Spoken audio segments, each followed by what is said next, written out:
haba bawan Allah, sai ka ce marar tarbiyya za ka tare na akan hanya? To me rashin tarbiyya kuma a wannan abin? Ai ba wani laifi ne ba. Idan ma kina sauri ga mota sai ya rage miki hanya ko? Ka rage min hanya? In je gida to in ciwo da umman mu daga ina nake. Assalamu alaikum. Wa alaikum assalam. Kai ne kake neman Laila? Bata gaya min sunanta ba, amma daga jin sunan nan ya dace da ita. Kai, kare kawo mana renin hankali. Laila kanwata ce. Kuma ran ta ce min wani ya bi ta a mota. Kai ne? Ni ne. Amma bata bani dama na bayyana mata abin da yasa na biyo ta ba lokacin. Shine nazo har gida domin magana da ita. To magana ta gaskiya, Laila karamar yarinya ce. Bata isa wannan lamarin ba. Ya kamata zuciya ta so abin da yake santa.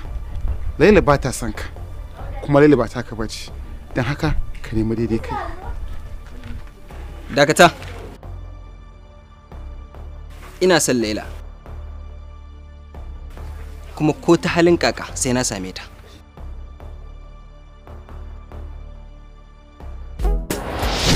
Ke nake so, ko zan halaka ke nake so. Mun ɗora muku cikakken shirin a tashar mu ta YouTube mai suna Rahama 24 TV.